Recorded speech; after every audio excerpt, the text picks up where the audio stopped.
അസ്സലാമു അലൈക്കും വറഹ്മത്തുള്ളാഹി തആല വബറകാതുഹു. ഖിബ്ലയ്ക്ക് നേരെയിരുന്നു നീ പഠിക്കേണ്ടതാ, ഹൃദ്യസ്ഥമാക്കാൻ എപ്പോഴും ഉതകുന്നതാ. ഖിബ്ലയ്ക്ക് നേരെ ഇരിക്കലും സദസ്സിന് അലങ്കാരമാ നബി മുസ്തഫ പറയുന്നു. ഖിബ്ലയ്ക്ക് നേരെ ഒരിക്കലും തുപ്പല്ലേ, അതബുള്ളതല്ലത് സോദര ചെയ്യല്ലേ. വിസ്താര നാളിൽ ഹാജരാക്കും മെയ്യേ, തിരുനെറ്റി മുഴുവൻ തുപ്പലാണയ്യേ. അല്ലാഹു സുബ്ഹാനഹു വ തആല ഈ ലോകത്തെ ഏറ്റവും ബഹുമാനിച്ച ഭവനമാണ് പരിശുദ്ധ കഅബാലയം. ആ കഅബയിലേക്ക് തിരിഞ്ഞിരുന്ന് പഠിച്ചാൽ പെട്ടെന്ന് മനഃപ്പാടമാക്കാൻ അല്ലാഹു തആല തൗഫീഖ് നൽകും. ഖിബ്ലയ്ക്ക് നേരെ ഒരിക്കലും തുപ്പരുത്.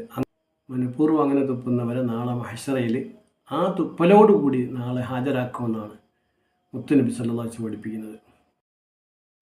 അള്ളാഹു നമ്മെ അദബുള്ളവരിൽ പെടുത്തട്ടെ. ആമീൻ യാ റബ്ബൽ